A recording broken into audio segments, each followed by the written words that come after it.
Olá, pessoal, boa noite. Sejam bem-vindos para o nosso estudo de O Livro dos Espíritos. Esse é o nosso estudo de número 50, né? Nós estamos na parte segunda do Mundo Espírita ou Mundo dos Espíritos, no capítulo 1, ainda tratando dos espíritos.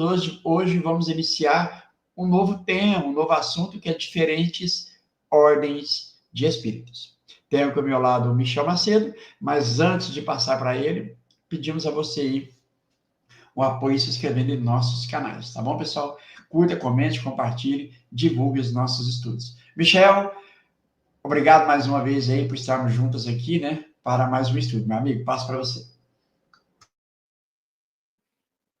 Boa noite, Lauro. Boa noite a todos. Sejam bem-vindos a mais esse estudo da obra O Livro dos Espíritos. Hoje nós vamos iniciar um assunto novo, um assunto muito importante, um assunto longo. Então, é mais um daqueles estudos que a gente vai iniciar que é muito importante, esclarecer muitas dúvidas. É muito importante que aqueles que estejam aqui conosco tirem as suas dúvidas, perguntem, porque é um tema essencial da doutrina espírita. Esses assuntos que nós temos tratados aí desse capítulo primeiro, ele é um assunto que, se a gente entender bem a lógica e os conceitos desse primeiro capítulo, todo o resto é uma consequência. Todo o resto do desenvolver dos temas são consequências dos princípios que Kardec vai desenvolver aqui. Então é muito importante que todos prestem atenção e tirem suas dúvidas. E sempre que possível, né, compartilhem esse estudo aí com amigos, em grupos, às vezes grupos espíritas no WhatsApp, grupos de centro, porque muitas vezes questões que nós vamos trazer aqui não são tratadas nem nos grupos de estudos dos centros espíritas. Então, o nosso intuito é ajudar a entender a base da teoria espírita, porque, como eu falei, entendendo a base, a gente tem condição de entender o todo, porque uma coisa é consequência e desenvolvimento. Então, que a gente tenha um ótimo estudo, curtam o nosso vídeo, sigam os nossos canais, nos sigam nas demais redes sociais e participem para tornar o nosso estudo mais dinâmico. Muito bom, muito bom. Vamos lá. Então, nós entramos agora ainda no capítulo 1, da segunda parte, que é o capítulo exatamente dos espíritos. Kardec entra no assunto diferentes ordens dos espíritos. Da questão 76, que abre o capítulo até agora, foram 20 questões aí, a gente viu noções conceituais sobre os espíritos. Aquilo que todos os espíritos têm, características gerais que definem esse ser espiritual. O seu conceito, a sua natureza, a sua forma, a sua origem. São noções gerais que todos os espíritos do universo possuem. Agora, naturalmente, Kardec quer saber das diferenças, das características particulares ou de grupo, ou de tipo, ou de ordens dos espíritos. Por isso que esse capítulo faz todo sentido aqui, nesse capítulo 1º da segunda parte do Livro dos Espíritos. Então ele vai perguntar, no item 96, são iguais os espíritos ou há entre eles qualquer hierarquia? A resposta, uma resposta curta, são de diferentes ordens, conforme o grau de perfeição que tenham alcançado. Então vejam que É muito natural que Kardec fizesse a pergunta: há uma igualdade entre os espíritos? Ou eles têm diferenças? Há uma hierarquia entre os espíritos? E ele ainda pergunta uma hierarquia qualquer, né? Algum tipo de hierarquia, algum tipo de diferenciação de um para o outro, alguma escala, alguma diferença entre os espíritos? Ou eles são todos iguais? Então é uma pergunta absolutamente natural se você está conhecendo um ser novo, né? Você estuda o que é esse ser, as características gerais, e depois você pergunta, bom, mas eles são todos iguais ou eles são diferentes, né? E os espíritos já são diretos, né? São de diferentes ordens,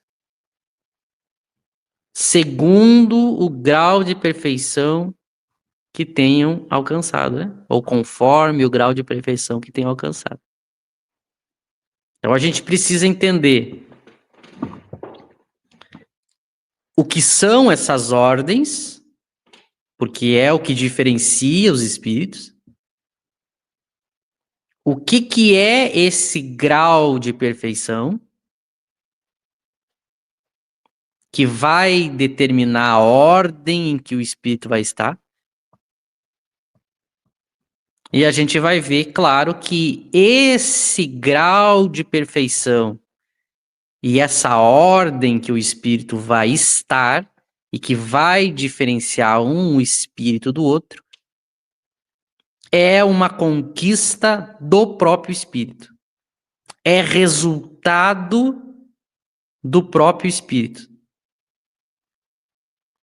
Ele é que vai ser o artífice, o autor, o responsável por esse grau em que ele se encontra, por essa ordem em que ele se encontra. Por isso que é o grau de perfeição que eles tenham alcançado, né? Porque vai depender do espírito alcançar este grau. Vai depender do espírito a ordem que ele vai se encontrar. Não vai ser algo determinado por um outro fator que não o próprio espírito. Então a gente vai ver que a noção de como o espírito vai ter a sua individualidade, como cada um de nós tem a sua individualidade, cada um de nós está numa etapa, num grau, isso é uma construção da gente mesmo. Nós mesmos nos construímos e estamos no ponto que estamos. E para nós continuarmos mudando de grau ou de ordem, também vai depender da gente mesmo. A construção individual do espírito é ele mesmo que faz. Ele é o artífice da sua própria história, da sua própria individualidade, da sua própria construção, da sua própria evolução. Isso é uma coisa muito importante no espiritismo, porque dá a noção de responsabilidade individual para cada um de nós. Então, toda situação que a gente venha a ter e viver é resultado deste grau, dessa ordem que a gente está. Mas foi a gente mesmo que se colocou nesse grau e nessa ordem. E depende da gente mesmo trocar de grau e trocar de ordem. Então vejam a noção já que o Espiritismo vai dar para estabelecer as nossas diferenças. As nossas diferenças não poderão ser resultado que não das nossas próprias escolhas, senão Deus não seria justo. Se a diferença de um espírito para o outro não fosse uma escolha do próprio espírito, fosse Deus quem escolhesse as diferenças, ele seria parcial. Veja, ele criaria espíritos de um jeito e espíritos do outro. Vejam que isso não faz nenhum sentido. Deus não pode criar espíritos melhores e espíritos piores. espíritos com algumas habilidades que outro não vai ter, senão Deus não seria justo. Então eles afirmam que há uma diferença entre os espíritos. Isso já é uma coisa fácil de a gente observar, porque basta que a gente observe a nossa sociedade, mesmo que seja uma sociedade encarnada, são espíritos encarnados, e a gente sabe que cada um de nós tem a sua individualidade, o seu grau de conhecimentos, habilidades, virtudes, vícios, erros, imperfeições, força, fraqueza, sabedoria, desequilíbrio, equilíbrio. Veja, cada um de nós, por mais que a gente tenha semelhanças, a gente tem uma individualidade, um eu, que é único e que mostra que nós somos diferentes, por isso que nós somos indivíduos. Só que, claro, que o que o Espiritismo vai esclarecer é que essas diferenças não foi a natureza material que deu e nem Deus. Foi nós mesmos ao longo da nossa caminhada, nas diversas situações que a gente passou, seja encarnados, seja desencarnados. Então, o Espiritismo dá uma noção muito mais justa do porquê nós somos como nós somos e como que nós podemos nos modificar, nos melhorar e mudar de ordem, mudar de escala. Claro que a gente ainda não viu muito, nós vamos ver, evidentemente, o que são esses graus, o que são essas ordens. Mas veja que se trata de nós e dos espíritos desencarnados. Então, os espíritos somos todos diferentes. E ocupamos um lugar nessa escala que eles vão apresentar e a gente vai ter que fazer o exercício de se encontrar ali. É um exercício de autoconhecimento. Eu vou me observar e vou ver aonde que eu estou naquele grau, naquela ordem. Eu já sei que fui eu que me construí para ser assim. E se eu quiser mudar de ordem, eu também já sei que depende de mim. E, portanto, eu preciso adquirir os requisitos necessários para mudar de ordem, para avançar nesse grau de perfeição. Nós vamos entender também, já para concluir essa minha primeira fala, nós vamos entender também o que o que quer dizer essa palavra perfeição que ele está falando aqui. Que também é muito importante a gente esclarecer, e a gente vai ver isso, o que é o grau de perfeição, porque a palavra perfeição que Kardec vai usar. Então, vejam que ele inicia o assunto de uma maneira bem genérica, né? Mostrando que há diferenças e já deixando claro que isso depende daquilo que cada um alcançou. Passo para o Lauro. Não, Michel, e eu até quero já fazer uma provocação aqui, embora o ideal seria a partir da questão 100 ali, do item 100 em diante, mas já para ficar registrado, lá na frente a gente volta a tocar nesse assunto. Eu acho que ele é muito importante. Bom, uma vez que os espíritos estão em diferentes ordens, em diferentes graus de progresso, né? Há uma hierarquia entre os espíritos, e é muito comum no meio espírita, usar o termo espírito de luz, ou espíritos de luz. Veja, por que eu estou trazendo isso? Quando nós nos apegamos a essa forma de dizer, de se referir ao grau de progresso do espírito, sendo um espírito de luz, nós estamos colocando todos no mesmo balaio. Ah, são espíritos de luzes. Então, logo, o que eles disserem é preciso ser aceito, porque são espíritos de luzes. E já aqui nesse item 96, já fica muito claro que são de diferentes ordens. E nós vamos ver que dentro dessas ordens terão ali, né, as suas classes. Então, Michel, eu queria fazer essa provocação aqui, para que quando nós chegarmos lá na frente, a gente tente trazer isso aqui de novo à tona, Michel. Exato. Esse termo, essa expressão espírito de luz, ela é uma expressão que é muito genérica. Ela não é uma boa expressão para eu ter um conhecimento exato do que eu estou querendo dizer. Por isso, inclusive, que Kardec, quando ele for definir essas ordens, esse grau e essa escala, né? Quando ele for classificar os tipos de espíritos, é por isso que ele vai ter que criar chamadas classes, né? Porque toda definição que é muito genérica, por ser muito genérica, ela não dá uma ideia precisa sobre o que eu estou querendo dizer, né? Então, quando eu digo espíritos de luz, isso é muito pobre enquanto definição. É claro que, ao dizer espírito de luz, eu tô dando uma pequena informação metafórica, de que são espíritos ligados ao bem, a Deus, por oposição a trevas, né?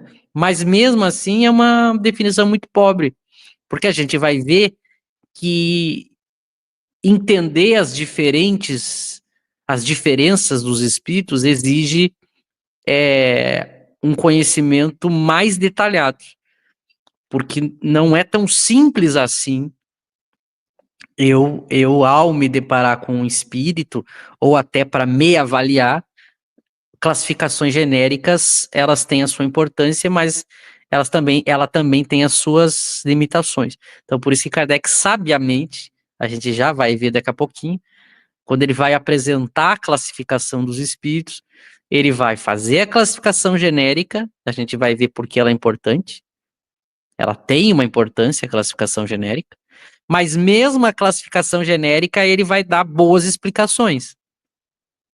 Mas ele também dá uma explicação mais restrita, que a gente vai ver daqui a pouco, que são as chamadas classes.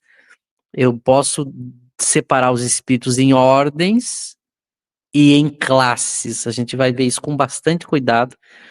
E o nosso objetivo é, quando a gente encerrar esse assunto, que é muito extenso, é que as pessoas tenham uma outra visão de como avaliar os espíritos. Não simplesmente dividindo entre bons e maus, ou de luzes ou de trevas, né? Porque isso é uma classificação muito pobre. Podemos ler a 97? Sim, pode prosseguir. Então, uma vez que ele recebeu a informação que os espíritos são de diferentes ordens, de grau de perfeição diferentes, é óbvio que ele perguntaria agora sobre isso, né? Então, pergunta Kardec na 97, as ordens ou graus de perfeição dos espíritos são em número determinado?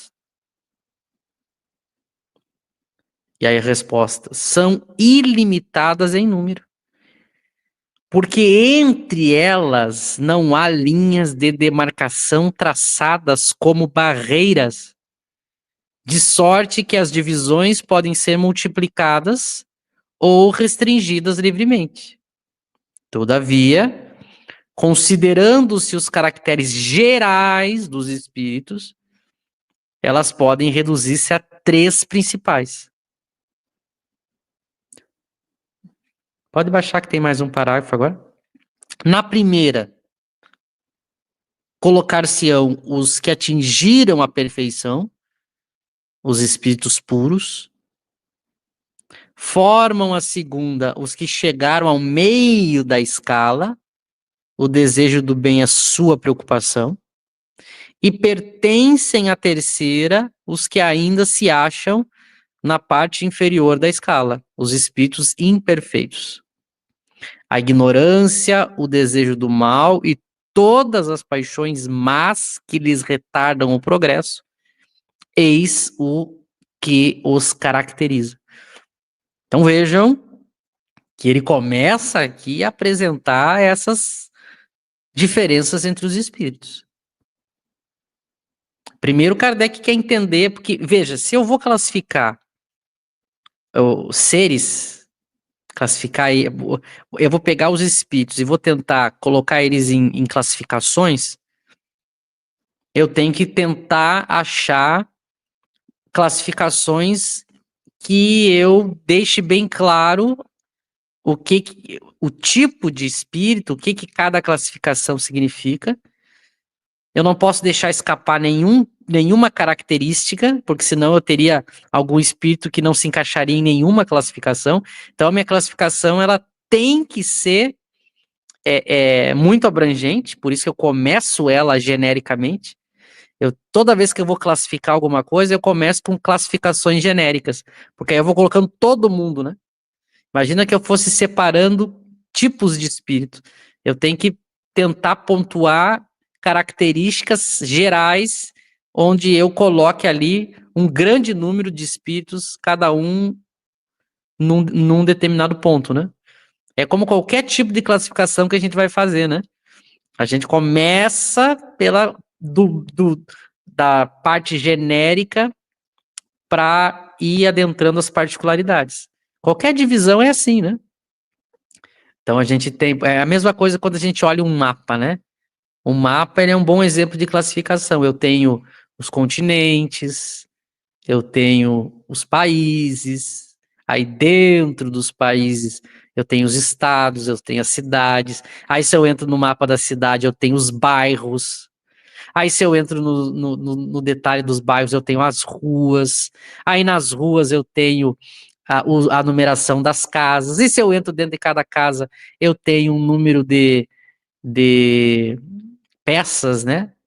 De cômodos desta casa. Vejam, eu vim de uma classificação genérica e vou indo para o detalhe. A genérica serve para eu, como eu estou lidando com algo muito grande, imagina, são infinitos espíritos, eu tenho que ter uma classificação bem genérica para colocar todos esses espíritos em algum ponto dessa minha classificação. Então, os espíritos são muito sábios ao dizer que é ilimitado o número, porque são infinitos os espíritos. Então, seria contraditório dizer que há um número limitado de classificação, porque como os espíritos são infinitos e cada um é uma individualidade diferente da outra, se eu fosse apontar todas as diferenças, eu teria que ter uma classificação para cada espírito, porque cada um é uma individualidade diferente. Então é evidente que, como qualquer coisa que eu analiso na natureza, ela não tem uma demarcação traçada nitidamente. Mas eu preciso criar algumas classificações para poder justamente fazer diferenciações.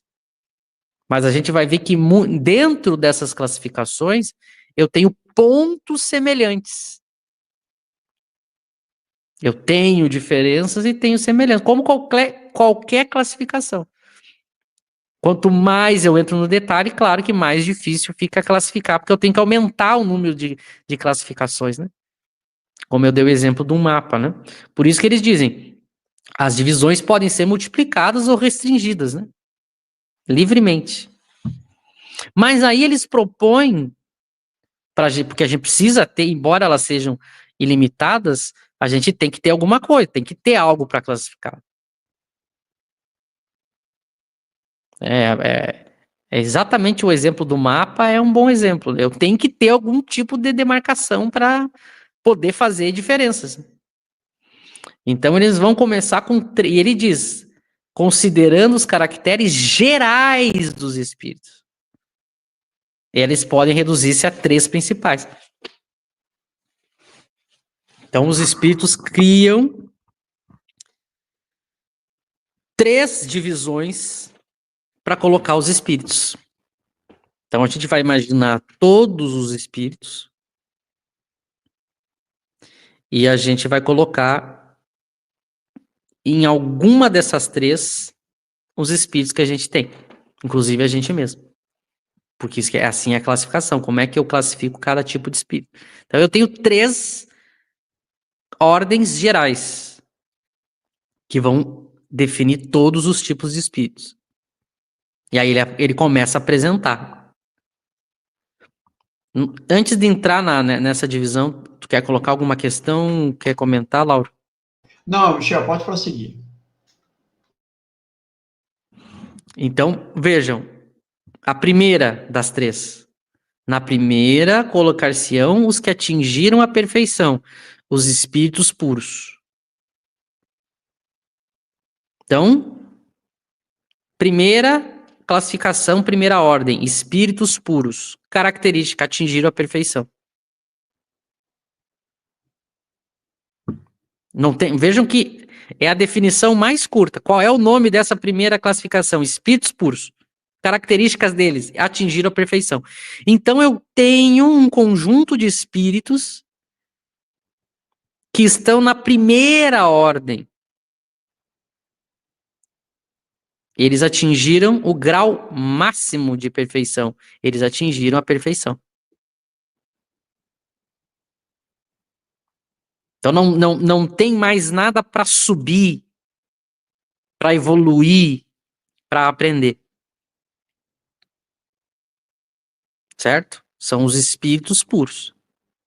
Essa é uma primeira classificação. Claro que o estudioso vai dizer assim, mas peraí, quando ele está falando atingiu perfeição, não é só Deus que é perfeito?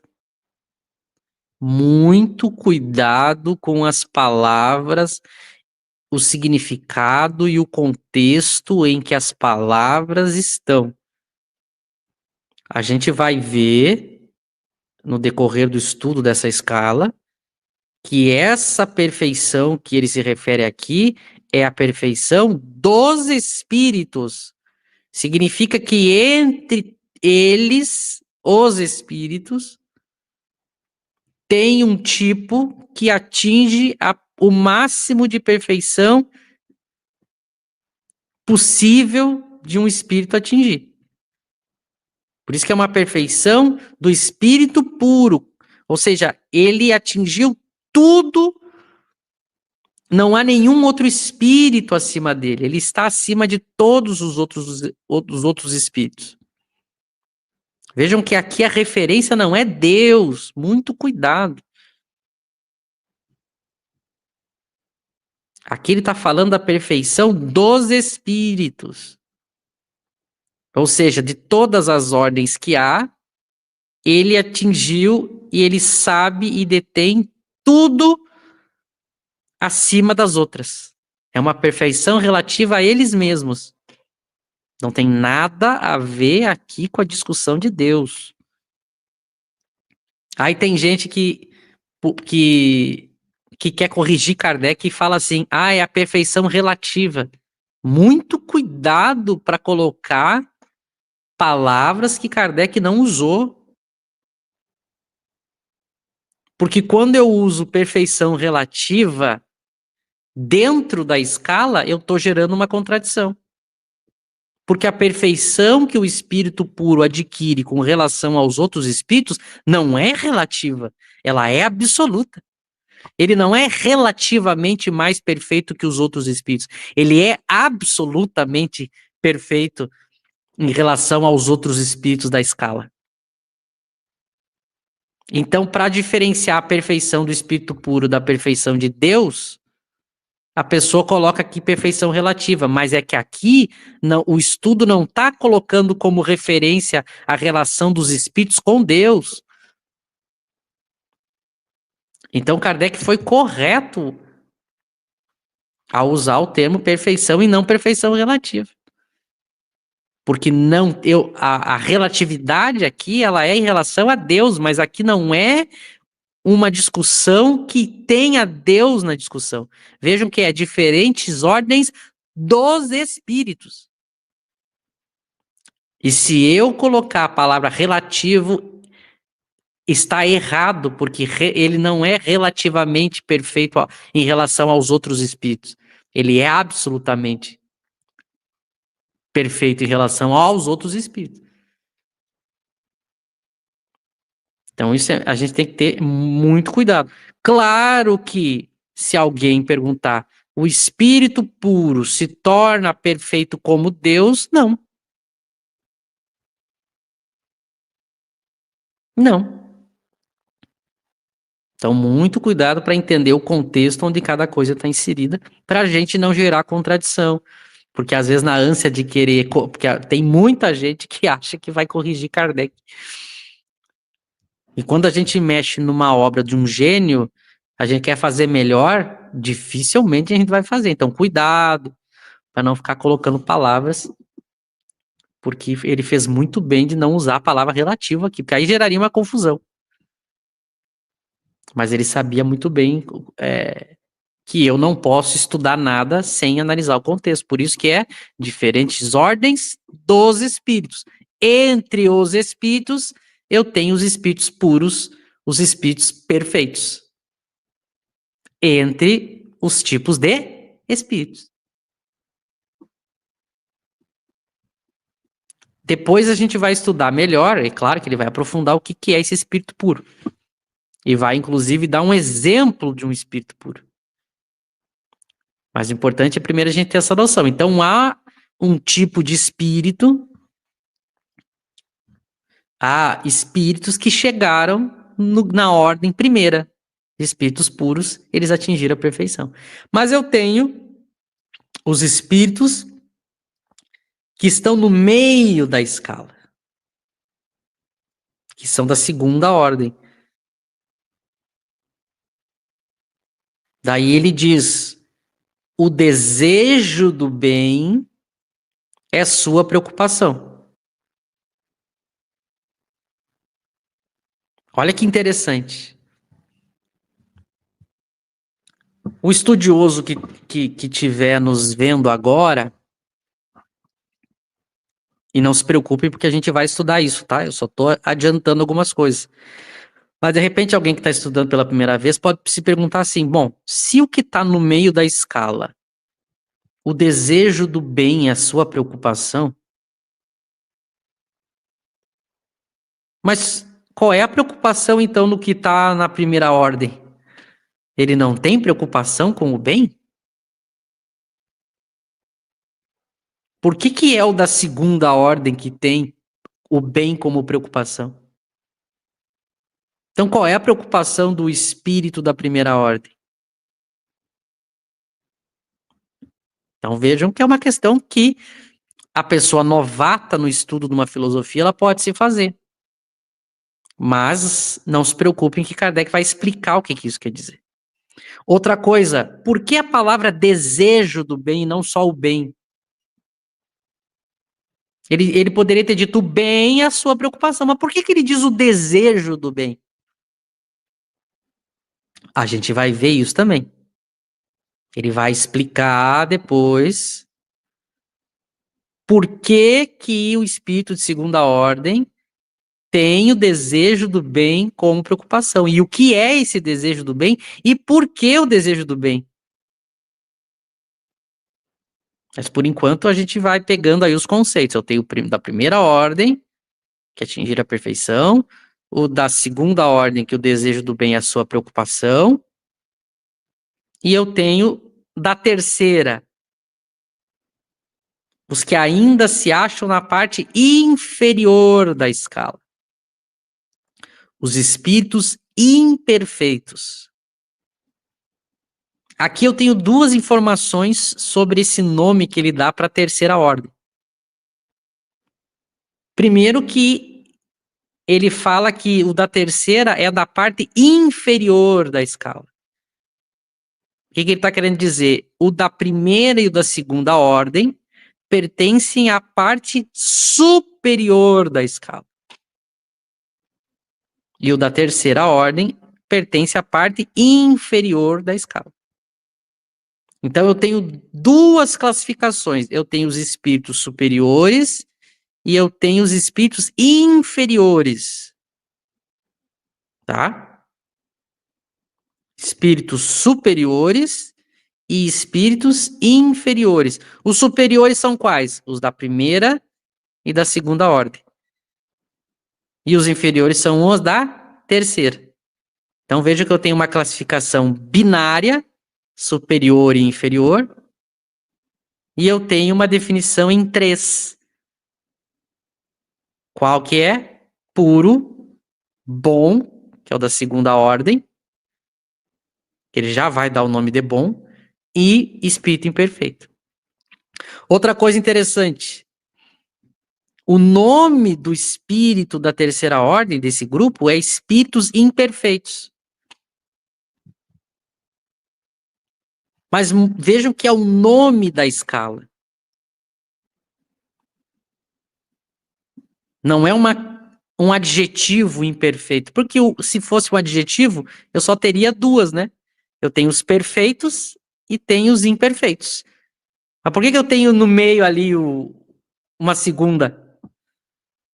É porque é um nome. Espíritos imperfeitos é um nome da terceira ordem. Porque a classificação, se eu usar o imperfeito como adjetivo, eu só poderia ter duas ordens. Eu tenho os espíritos perfeitos e eu teria os espíritos imperfeitos. Mas não, são três ordens. E que ele, a terceira, ele dá o nome de espírito imperfeito. E aí ele dá as características da terceira ordem, desse espírito imperfeito. Ignorância. Tudo isso nós vamos ver depois, tá? Com detalhe aqui, a gente só está apresentando. Desejo do mal. Opa, vejam que lá na segunda escala era desejo do bem. Então, a primeira, os espíritos puros é atingir a perfeição. Os da segunda ordem, desejo do bem. E agora ele fala que os espíritos imperfeitos da terceira têm o desejo do mal e a ignorância. Depois nós vamos ver por quê. Por que que ele de novo está usando o termo desejo? Por que que um tem o mal, o outro tem o bem? Será que o espírito imperfeito que tem o desejo do mal não tem nenhum desejo do bem? Tudo isso nós vamos ver. E aí ele introduz uma palavra-chave para o que a gente vai estudar. E todas as paixões más que lhes retardam o progresso, eis o que os caracteriza. Então o espírito perfeito tem ignorância, desejo do mal e paixões más. E isso retarda, atrasa o progresso do espírito imperfeito. Faz com que ele não esteja na segunda e nem na primeira. Então, vejam, ele usou a palavra desejo e ele usou a palavra paixão. Percebe? São duas palavras que a gente vai ter que entender por que que ele usou para definir cada ordem dos espíritos. Por que que os espíritos da segunda ordem têm desejo do bem? E por que desejo? O que que isso quer dizer? Por que que os espíritos da terceira ordem têm desejo do mal? E o que que quer dizer paixões más? Porque ele não diz só paixões. Ele diz que o da terceira ordem tem paixões más. Isso então quer dizer que tem paixões boas? Quem que tem as paixões boas? E a gente vai ver por que que é isso que retarda o progresso do espírito. A gente vai ver que eliminar isso, trabalhar isso, essas características do espírito imperfeito, é exatamente o que ele precisa para poder mudar de ordem. Ao eliminar a ignorância, o desejo do mal e as paixões más, ele vai poder trocar de ordem. Percebe? A gente ainda não está entrando no detalhe o que quer dizer essas características, perfeição, desejo do bem, desejo do mal, paixão. Mas a gente já sabe que essas são características de cada ordem. Isso é importante a gente entender. Todos os espíritos eu posso colocar numa dessas três, inclusive a gente. Depois que a gente entrar no detalhe, a gente vai poder dizer, será que eu estou na primeira, na segunda ou na terceira? Eu vi aí que alguém comentou perfeição relativa, né? Teve alguém que comentou perfeição relativa. Tá errado. Kardec não usa essa expressão. De novo, se eu coloco aqui perfeição relativa, eu tenho que dizer relativa ao quê? Ah, mas é perfeição relativa a Deus. Mas o item não está tratando de Deus. É a diferente ordem dos espíritos. Então, Kardec fez muito bem em não colocar a palavra relativo. Porque se eu colocar relativo na escala dos espíritos, é uma contradição filosófica. Por isso que eu repeti, se eu disser que a perfeição dos espíritos é relativa entre eles, eu gero uma contradição filosófica, porque a perfeição do espírito puro, ela é absoluta em relação aos espíritos. Por isso que dentro do contexto de uma obra de ciência e de filosofia, eu não trago aquilo que o autor não está colocando. Como o autor aqui não tratou de Deus em nenhum momento, eu não posso ficar fazendo esses adendos, porque senão eu gero contradição daí no texto. Mas eu sei porque por muitos anos eu acompanhei os estudos nas casas espíritas e sempre tem alguém para trazer a questão do relativo. Porque a pessoa, ela é natural do ser humano que a gente sempre fica extrapolando o texto. E essa extrapolação do texto é que atrapalha a gente para estudar. Então aqui vai uma dica para todos que vão estudar uma obra de ciência e de filosofia. Não coloquem questões, assuntos e problemas no texto que o autor não colocou. Porque para aprender ciência e filosofia eu tenho que fazer isso, senão eu extrapolo. Então muito cuidado com o uso das palavras e o contexto. Por isso que Kardec vai dizer lá na introdução dos Espíritos, no item 8, para estudar a obra espírita, eu não posso estudar com preconceito. O que é estudar com preconceito? Eu já fico colocando problemas e propondo soluções para algo que o autor não está dizendo. Só que isso faz com que eu não entenda o que o autor está falando. É por isso que a pessoa ela vai ter um entendimento incompleto. Muitas das confusões que o movimento espírita faz é por causa disso, é porque no momento que ele está estudando, ele fica colocando coisa que o texto não está dizendo. E aí ele não... Aí, usando o termo relativo, né? E aí ele relativiza os conceitos. Mas a gente não pode relativizar os conceitos. Porque os conceitos, eles têm que ser absolutos. Nenhum conceito pode ser relativo na hora que eu for estudar. Por que nenhum conceito pode ser relativo? Porque seria impossível o conhecimento. E vejam que toda vez que a gente senta para construir conhecimento, eu estou pressupondo que o significado daquelas palavras que a gente está tratando tem aquele significado que a gente pressupõe. Se a todo momento eu não soubesse o que cada palavra está querendo dizer naquele contexto, seria impossível o conhecimento. Quer ver? A gente faz uma brincadeirinha assim quando está estudando filosofia. Imagina se eu chamasse na minha casa tudo com o mesmo nome. Imagina, eu olha para o ambiente da sua casa aí, então você tem uma porta, tem a janela, tem a parede, tem a cadeira e tem a mesa. Vejam que é importante que essas coisas tenham nomes diferentes para a gente poder saber exatamente o que é uma coisa e o que é outra. Imagina se eu chamasse tudo de porta. Seria impossível qualquer diálogo. Por isso que eu dou nomes diferentes. Agora, quando eu falo porta para alguém, eu tenho que ter um acordo entre eu e essa pessoa que a gente está entendendo que porta é porta.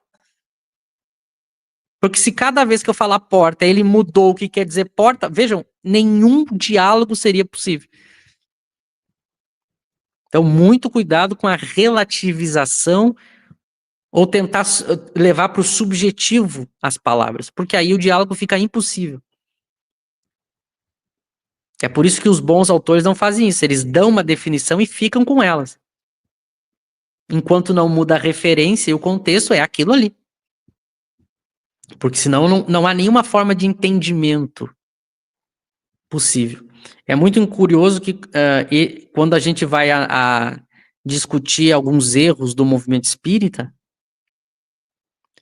é isso que acontece. O movimento espírita, toda vez que você critica alguma coisa nele, ele muda o significado daquilo que você estava criticando. Ou seja, você nunca consegue acertar o alvo porque ele fica mudando. Não, mas é que aqui ele quis dizer tal coisa. Não, mas se aqui ele quis dizer tal coisa, por que que ele não disse tal coisa? Por que que ele só quis dizer? É muito curioso quando a gente vai, por exemplo, analisar as obras do Emmanuel e do André Luiz, é assim. Como eu estou estudando isso agora, o movimento espírita faz assim.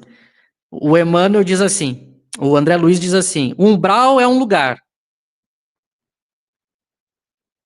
Aí, na obra de Kardec, diz que não existe lugar circunscrito. Aí o movimento espírita, para tentar salvar o André Luiz, não, mas é que ele quis dizer que, ele disse que é um lugar, mas ele quis dizer que não é um lugar. Bom, peraí. Ou é um lugar ou não é um lugar, não vem com essa dele quis dizer. Outra que, por exemplo, que as pessoas, eu estou usando aqui para vocês verem que se eu começo a relativizar as palavras, eu não consigo diferenciar e nem estabelecer nada como verdadeiro e falso. Imagina se eu dissesse outro exemplo que o pessoal diz. Água. André Luiz diz que há água no mundo espiritual. Água. H2O. Aí as pessoas, para tentar salvar a obra do André Luiz, dizem assim, não, ele falou que é água, mas é como se fosse água. Não é que seja bem água. Ele chamou de água. Então você não pode ficar relativizando a palavra para poder salvar o autor. Se ele disse que é. Ah, mas é que não é. Então por que que ele chamou de? Então eu não consigo nem dizer que ele está certo e nem dizer que ele está errado. Porque toda vez que eu vou dizer que ele está errado, você me diz, não, mas ele quis dizer que é outra coisa. Aí eu pergunto, o que que é essa outra coisa? Não sei. Bom, se tu não sabe, então por que que ele não disse o que que é? Eu entro num círculo que eu nunca consigo explicar nada. Então quando Kardec usa a palavra, por isso que Kardec não é assim. Quando Kardec usa espíritos que atingiram a perfeição, espíritos que atingiram a perfeição. Na ordem dos espíritos. A referência aqui são os espíritos. Então você não pode usar, mas é relativo em relação a Deus, mas não tem Deus aqui. Então, isso é refinar o nosso estudo de ciência e filosofia. Passo para o Lauro. Bom, o Luciano fez esse comentário aqui da escala binária, né, que acredito que depois você ainda vai comentar isso, né, isso aqui é sobre aquela questão né, da ordem dos espíritos imperfeitos, e que você chamou atenção para muito cuidado, né, com a palavra imperfeitos aqui e tal, né, mas já você trata disso aqui se você achar oportuno. No que você falou agora, assistindo a live de uma determinada pessoa, ele veio dizer que a André Luiz foi muito feliz quando ele usou o termo umbral. Aí o cara foi explicar que umbral é uma soleira que você passa por baixo, umbral da janela, umbral da porta, que umbral é um que divide um cômodo de outro, ou o espaço com outro de outro espaço, tal. Né? Ele falou, André Luiz foi muito feliz com essa palavra. Aí eu pergunto, tá, aí ele foi falar assim, não, e esse umbral é o momento em que o espírito não se reconhece. Ah, ótimo, então por que ela não chamou de perturbação? Que é o que está na doutrina espírita. Porque a ideia de umbral é completamente errada. É como se o espírito estivesse no mundo material. Agora ele, então, vai fazer essa passagem, ou seja, ele vai sair do mundo material, passar por esse umbral, essa soleira, esse umbral, para o mundo espiritual. E isso é falso. Né? O espírito está no mundo espiritual ligado a um corpo material, corpo físico. Né? A gente usa... Até Kardec vai dizer isso, né? Pode-se dizer que o espírito está em dois mundos, estando encarnado. Né? Então, era só essa observação para tentar corroborar com aquilo que você disse. Para tentar salvar, eles trazem argumentos que muitas das vezes complicam ainda mais. Michel.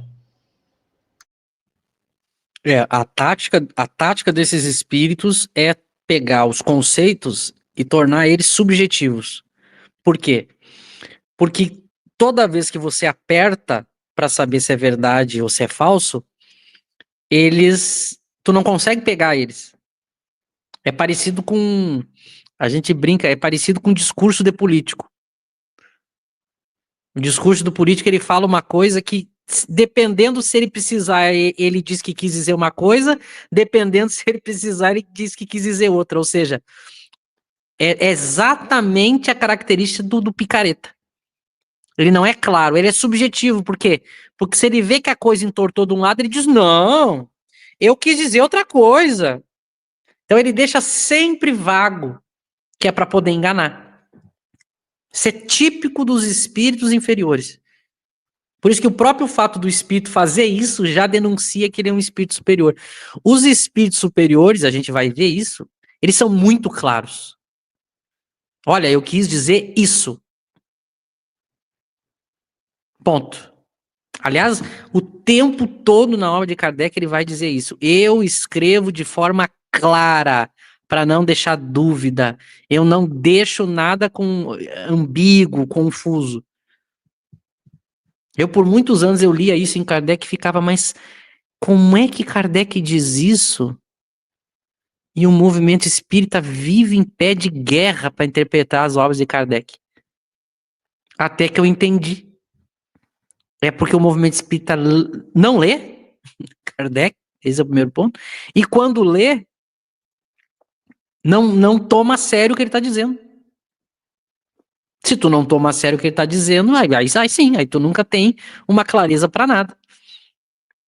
Porque eles ficam sempre relativizando. O Emmanuel e o André Luiz sempre estão falando de maneira subjetiva e metafórica, sempre. Porque aí qualquer coisa que você diz, não, daí sempre tem alguém para dizer, não, mas ele não quis dizer bem isso. Bom, mas se ele não quis dizer bem isso, ele quis dizer o quê? Você nunca sabe o que ele quis dizer, porque cada um diz que ele quis dizer uma coisa diferente. Tem gente que chega a dizer o contrário do que ele disse para salvar o espírito. É muito curioso isso. Tem gente que para salvar a obra do André Luiz chega a dizer o contrário do que o André Luiz disse, para salvar o André Luiz. É o que eu chamo de método Haroldo Dutra, né? O Haroldo é assim. O Haroldo Dutra, para defender o André Luiz, ele diz o que o André Luiz não disse.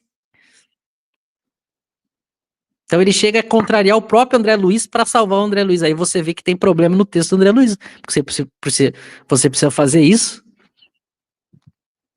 Eu costumo sempre, ó, é muito comum, já recebi várias vezes, as pessoas me mandam assim, mas o André Luiz não quis dizer que umbral é um lugar. E agora mesmo eu estou relendo a obra, ele diz que umbral é um lugar. Então se você acha que... Questão, Michel, desculpa te interromper, Pode falar.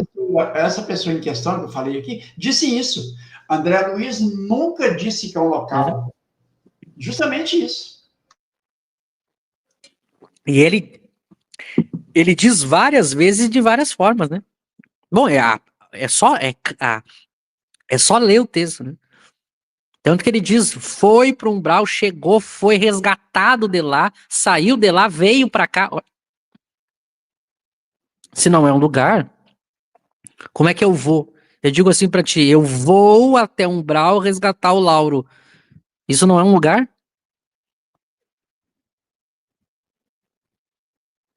Eu vou até um lugar, quando o Clarencio resgata ele, bom, resgatar da onde? E aí tem horas que ele diz, o umbral fica na crosta da terra. Isso não é determinar um lugar? Então é essa questão das palavras. A gente vai ver que sempre esses espíritos e esses palestrantes, eles relativizam as palavras para ganhar discussão. Você nunca consegue ganhar discussão deles, mas por quê? Porque toda vez que você critica, eles dizem, não, mas não é isso que eu quis dizer. Daí eles dizem outra coisa, daí você critica essa outra coisa, não, mas não é isso que eu quis dizer. Bom, então o que é que você quer dizer para eu poder dizer se eu concordo ou discordo? Eu me lembro que uma vez, eu não lembro se eu já contei isso aqui, faz alguns meses isso, acho que já faz um ano. Teve uma senhora que me chamou offline e disse assim, você critica as obras do André Luiz porque você nunca discutiu com alguém que é especialista em André Luiz. O dia que você fizer isso, você vai ver como você está errado e o André Luiz está certo. E aí eu respondi para ela assim, bom, não tem nenhum problema, você me apresenta o especialista, que eu tenho vários questionamentos para fazer para o especialista e várias teses para defender. Não tem nenhum problema. Eu quero ouvir o especialista falar, inclusive, para ver se eu estou conseguindo sustentar as minhas críticas. E ela disse assim: eu sou essa especialista. Se você topar debater comigo a obra do André Luiz, eu vou lhe mostrar que você está errado. Isso ela me disse. Aí eu disse assim para ela: eu topo, mas existem algumas condições para eu topar. A primeira delas é o seguinte: não pode em nenhum momento envolver ofensas. Eu vou destruir ou tentar destruir o teu argumento, a tua tese. E tu vai tentar destruir o meu argumento e a minha tese. Mas não pode ir isso para o campo da ofensa pessoal. O segundo ponto: eu quero discutir primeiramente no particular contigo, eu não quero discutir no público. E por que eu disse isso para ela? E eu ainda expliquei para ela, porque no meio do caminho, se a gente for discutir primeiro no público, no meio do caminho você vai perceber que eu tô certo e você tá errado. Só que como você vai estar publicamente se expondo, aí você vai começar a para não dar o braço a torcer, para todo mundo perceber que você estava errada, aí você vai começar a teimar e já vai parar de fazer um debate sério.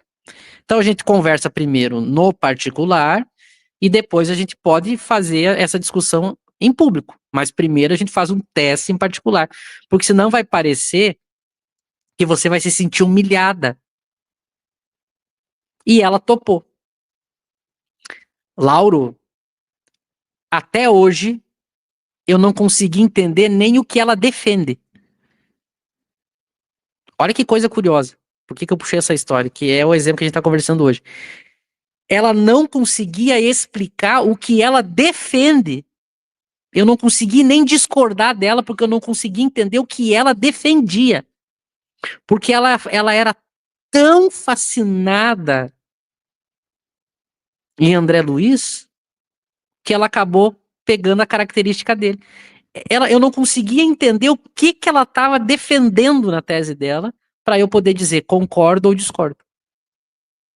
A gente não conseguiu sair da primeira fase da discussão. Ou seja, como é que é a primeira fase da discussão? Eu apresento para ti a minha teoria, tu apresenta a tua, e aí a gente vê se concorda ou discorda. Eu não consegui sair disso, porque ela ia tentar me explicar e ela não conseguia dizer o que ela estava defendendo. E eu tentei de tudo que a gente entende. Chegou um ponto que eu disse para ela assim: eu não quero discordar e nem concordar contigo. Eu só quero entender o que tu tá dizendo. Porque, exatamente por isso, porque como ela era vítima do André Luiz, isso é típico desses espíritos, eles falam, escreve, e tu nunca sabe o que ele quis dizer. Porque eles sempre relativizam as palavras. Então, se eu for dizer para ti, olha, esse objeto é azul, mas eu acho que ele deveria ser vermelho. Isso é uma opinião. Aí você diz, não, esse objeto é azul, mas ele deveria ser amarelo. Temos aí duas discordâncias. Mas os dois partiram do princípio que o objeto é azul. Agora, se eu digo assim, o objeto é azul, deveria ser vermelho. Aí tu diz assim, não, o objeto é vermelho, ele devia ser laranja. Eu digo, tá, então o objeto é vermelho e deveria ser verde. E você diz, não, o objeto é preto, ele devia ser roxo. É conversa de louco. Porque cada hora você muda a referência do objeto que a gente está tentando analisar. Eu preciso que você diga o que ele é primeiro. Ele é azul, ele é rosa, ele é preto, ele é branco. E ela não dizia, uma hora ela dizia que era branco, outra hora ela dizia que era azul, o objeto. Estou usando aqui um exemplo. Então eu não conseguia discordar dela porque ela não me dizia o que é que ela estava defendendo. Então vejam que até para eu discordar de alguma coisa, eu tenho que ser claro. Então por isso aqui, perfeição em relação aos demais espíritos. E essa perfeição, então, é perfeição mesmo, não é relativa. Porque o ponto de referência, toda relatividade tem um ponto de referência. Toda relatividade tem um ponto de referência. Todo mundo se lembra da física, né? Da física básica lá do colégio, quando ia falar da relatividade, né? Eu falava assim: você está parado ou você está em movimento? Todo mundo lembra disso no colégio. Aí a professora dizia assim: depende. Depende do quê? Da referência. Em relação à cadeira, eu estou parado. Mas em relação ao sol, eu estou em movimento. Mesmo sentado na cadeira. Se você está dentro do carro e o carro está em movimento, você está viajando de carro, você está em movimento ou você está parado? A pessoa vai dizer, está em movimento, mas muito cuidado, você está em movimento em relação ao quê? À estrada. Mas em relação ao carro, você está parado. Ou alguém fica andando dentro do carro. Então, toda relatividade tem um ponto de referência. Por isso que para eu usar o termo relativo, eu tenho que ter a referência. Como aqui a referência são os espíritos, é relativo mesmo. Relativo absoluto. E não relativo. Passo para ti, Laura, para a gente já encerrar. A minha bateria está acabando aqui, eu só vou colocar o carregador e trocar o microfone, mas pode ir falando. Tá bom. Não, a Henriette, tem aqui, né, algumas colocações do Luciano, que aí da semana que vem, né, ou quando chegar na escala espírita, falando, né, do item 100 em diante, pode tocar nesse ponto. E uma pergunta que foi feita aqui sobre a questão do espírito puro, se todos chegam nessa perfeição, então todos estão no mesmo grau de saber, enfim, vamos deixar isso também para a semana que vem ou para os próximos estudos, mas eu acho que esse aqui da Henriette, precisamos conversar, ó. Porque somos imperfeitos, mas perfectíveis. Por isso, a ordem do meio, eu acho que é importante esclarecer isso para ela, viu, Michel?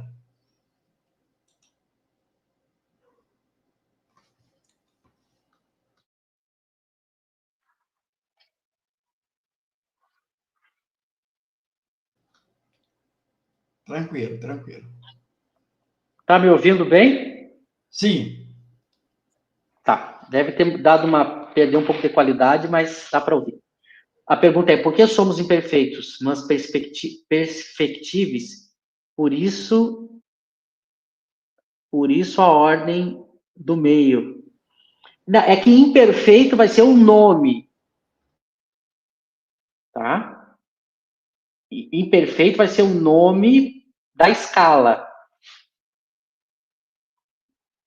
E o que é essa escala? O espírito que tem o desejo do mal e paixões ruins.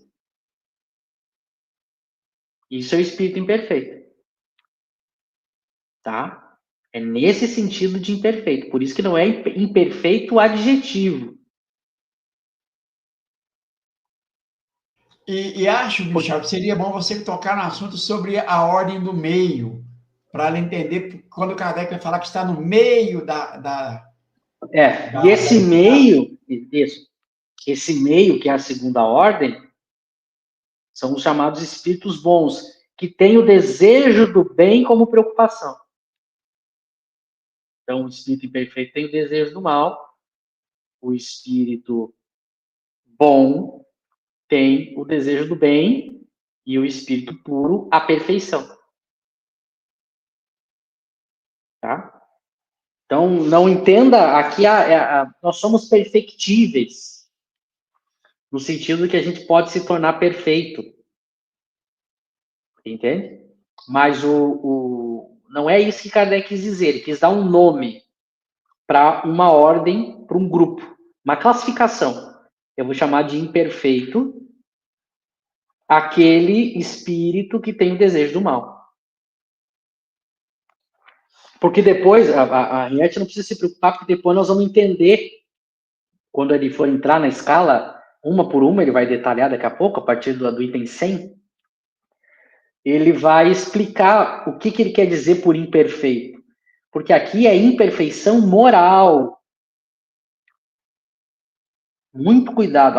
O espírito ele só pode ser imperfeito moralmente. Nós vamos ver o que isso quer dizer.